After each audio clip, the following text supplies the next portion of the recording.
Olá! Começa agora o Universo Unifra. É aqui toda semana que você fica sabendo um pouco mais sobre o Centro Universitário Franciscano. E hoje com a gente no estúdio, a professora Nikellen Acosta Viter, do curso de História. Ela nos conta mais sobre o projeto de pesquisa Uma Biblioteca no Pampa, livros, leituras e leitores no século XIX. Tudo bem, professora? Tudo bem. Então conta pra gente, é um projeto já bianual, na verdade é bianual, ele já está no segundo ano, né? Exato, e deve prosseguir por mais algum tempo, porque a ideia é, no futuro, a gente conseguir fazer um mapeamento das bibliotecas pessoais ao longo do século XIX. Elas são mais raras no interior e, por isso, essa biblioteca no Pampa que a gente encontrou em Alegrete, ela é diferente, né? Mas há uma quantidade maior de bibliotecas pessoais no século XIX nas grandes cidades do litoral, como Pelotas, Porto Alegre, Rio Grande. Mas a ideia é, aos poucos, ir mapeando essas bibliotecas e os leitores que as possuíam, porque há uma diferença entre possuir livros e lê-los efetivamente. Com certeza. Você fala no Alegrete, uma biblioteca no Pampa, esse projeto se refere a essa biblioteca no Alegrete, que é a biblioteca, ela aparece num inventário pós-mortem do brigadeiro Olivério José Ortiz, que é uma figura importante do século XIX, ele participou da Revolução Farroupilha. É um nome conhecido. É um nome conhecido. Ele, na verdade, ele participou, acho que de todos os grandes eventos militares do XIX, ele esteve presente. E a gente se interessou por essa biblioteca porque ela não aparece no inventário da primeira esposa dele. E aparece no inventário dele e após a chegada de uma segunda esposa, bem mais jovem. E aí as características dos livros nos apontam muito para essa segunda esposa.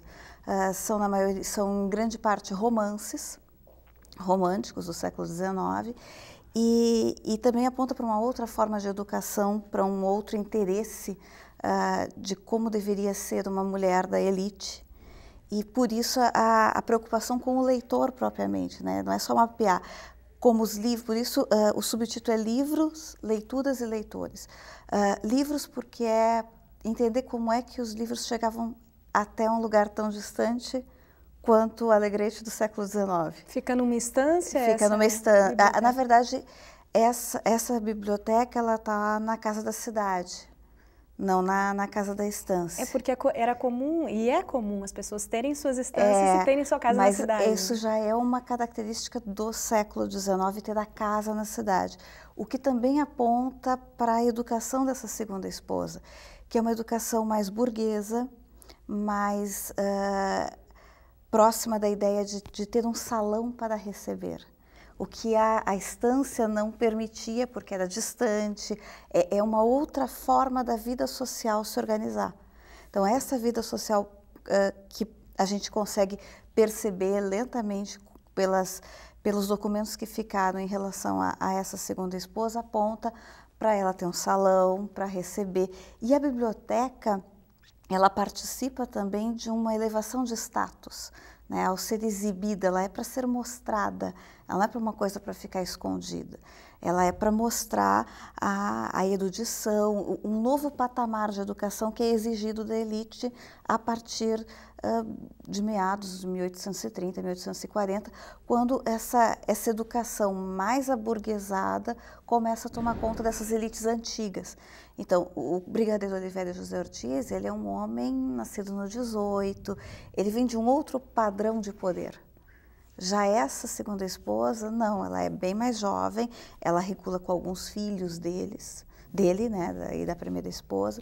Então, ela tem um outro patamar, um outro nível de educação, que é uma educação mais ligada a um exercício social de poder e não apenas um exercício militar de poder. E, claro, por essa família, por essa biblioteca dessa família, vocês como se conseguissem visualizar esse comportamento de uma época toda. Sim, exatamente. Né? Assim, talvez tenha sido também em Pelotas, a gente tem essa cultura do filho que foi para a Europa e volta. Pelotas essas coisas chegam antes. Sim. Né? Os modelos europeus, eles chegam antes no litoral. Eu acho que o interior, ele demora, não tanto, mas ele demora um pouco mais. E aí a gente percebe também, e aí eu não vou tirar, né, do brigadeiro provavelmente essa percepção da mudança do mundo, porque quando ele fica viúvo pela primeira vez, ele fica com uma filha muito jovem. E para agregar valor, e a gente fala um pouco isso, porque na verdade as mulheres elas também são um pouco um produto para o casamento, né? Porque essas famílias usam o casamento como forma de fazer conexões sociais, e ele se preocupa muito com o nível de educação dela.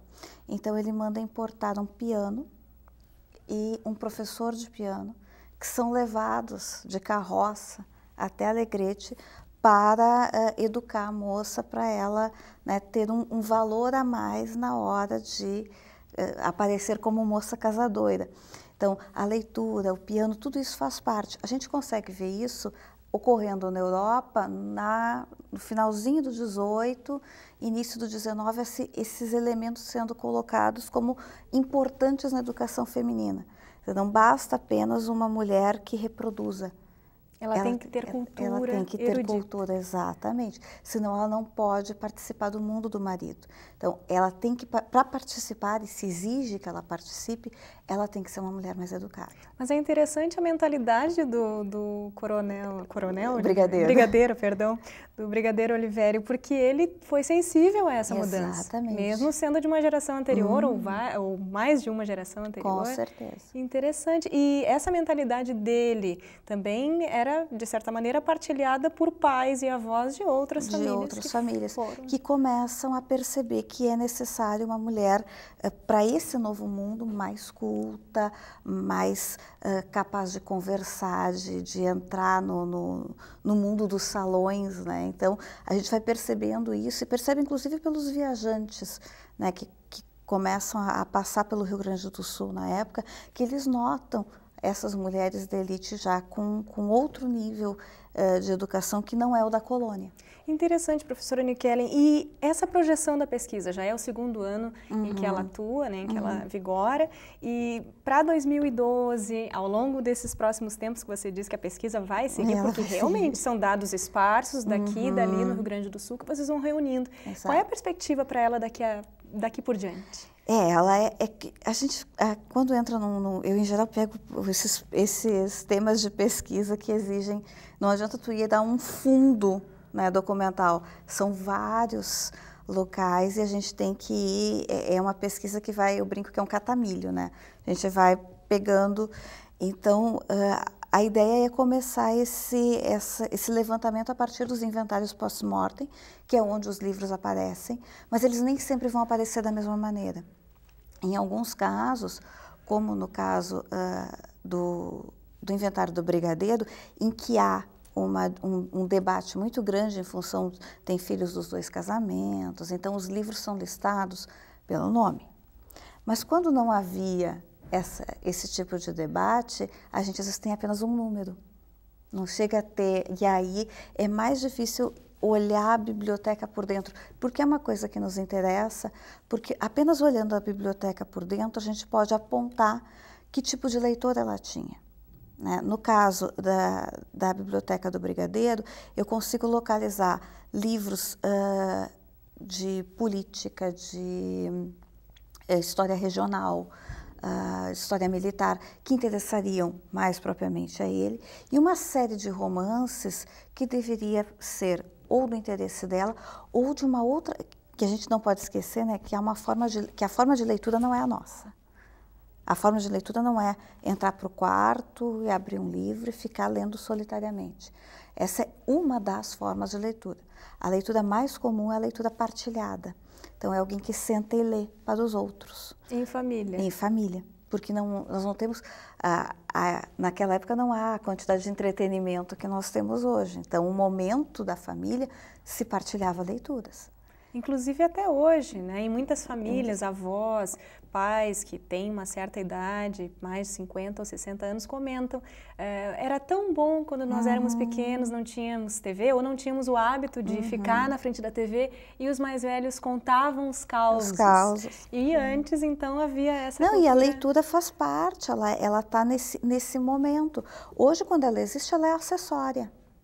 né? Enquanto no século XIX ela é o centro da sociabilidade familiar após as refeições, no momento noturno. Então eu consigo ver nesses livros, existem alguns livros de aventura, eu digo, olha, isso aqui provavelmente, né, vai ser lido nesse momento, porque é uma leitura que pode ser partilhada, mas não é sempre que a gente consegue ter acesso a isso.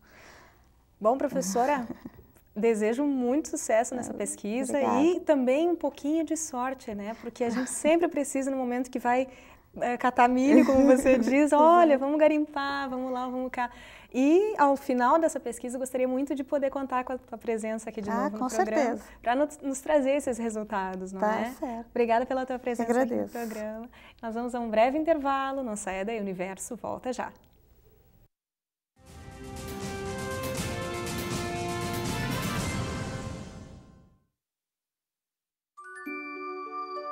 Existe um lugar onde eu me sinto muito feliz, porque eu brinco, dou risada, aprendo coisas novas e tenho um monte de amiguinhos.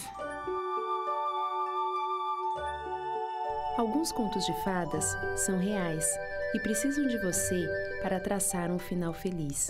Entre em contato conosco e saiba como ajudar.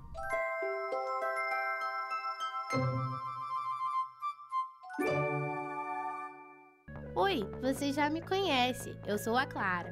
Já imaginou chegar na faculdade morrendo de sede e não ter água para beber? Ou chegar em casa louco por um banho e não poder tomar? Aposto que não seria legal.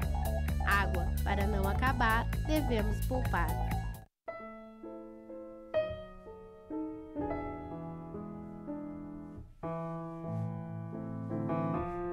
A ONG Royale está mudando a vida de muitas meninas carentes através do balé. Conheça esse projeto.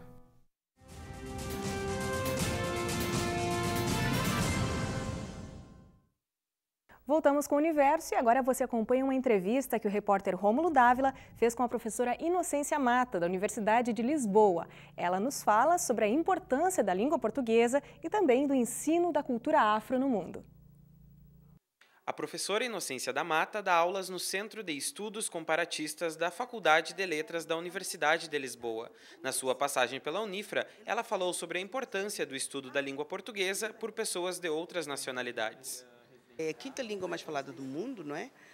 E é a língua do Brasil, que é nitidamente uma potência regional.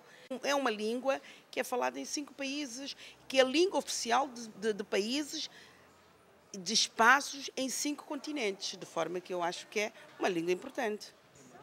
Inocência comentou também sobre uma lei federal de 2003 que torna obrigatório o ensino de história e cultura afro-brasileira nas escolas de ensino fundamental e médio, tanto públicas quanto privadas. É que é lamentável que tenha sido necessária uma lei para que os brasileiros percebam que têm que estudar portanto, culturas que fazem parte de um segmento importante da nação brasileira, que é o segmento afrodescendente. Portanto, o Brasil estuda essa história da Europa, não é? E não se estudava a história de África, não se estudava a história das culturas que fizeram parte da nação brasileira. É uma lei que vai, na minha perspectiva, só vai ajudar a coesão da nação brasileira. A professora é natural de São Tomé e Príncipe, na África, trabalha e vive em Portugal e já veio diversas vezes ao Brasil. Ela nos contou sobre as impressões de cada continente, falando do aspecto racial. As culturas não se antagonizam, elas complementam-se, elas diferem numa complementaridade. Como já aconteceu mais do que uma vez, entrar num prédio, o porteiro dizer, moça, o seu elevador é aquele, né? Em Portugal essas coisas não se passam, não quer dizer que não haja situações de racismo. É uma sociedade muito mais presa ao passado neste aspecto. Mas Inocência, que é estudiosa das literaturas africanas, sugere uma maneira de acabar com o preconceito. Eu estou plenamente convencida de que a melhor forma de se combater os preconceitos é a educação. é o conhecimento do outro, para se perceber que, afinal, o outro é igual a nós na sua diferença. O mundo é feito de diferenças e desde criança, é que o menino deve aprender que o mundo é feito de diferenças e não de semelhanças, né? E o Universo Unifra de hoje fica por aqui. Voltamos na semana que vem. Até lá!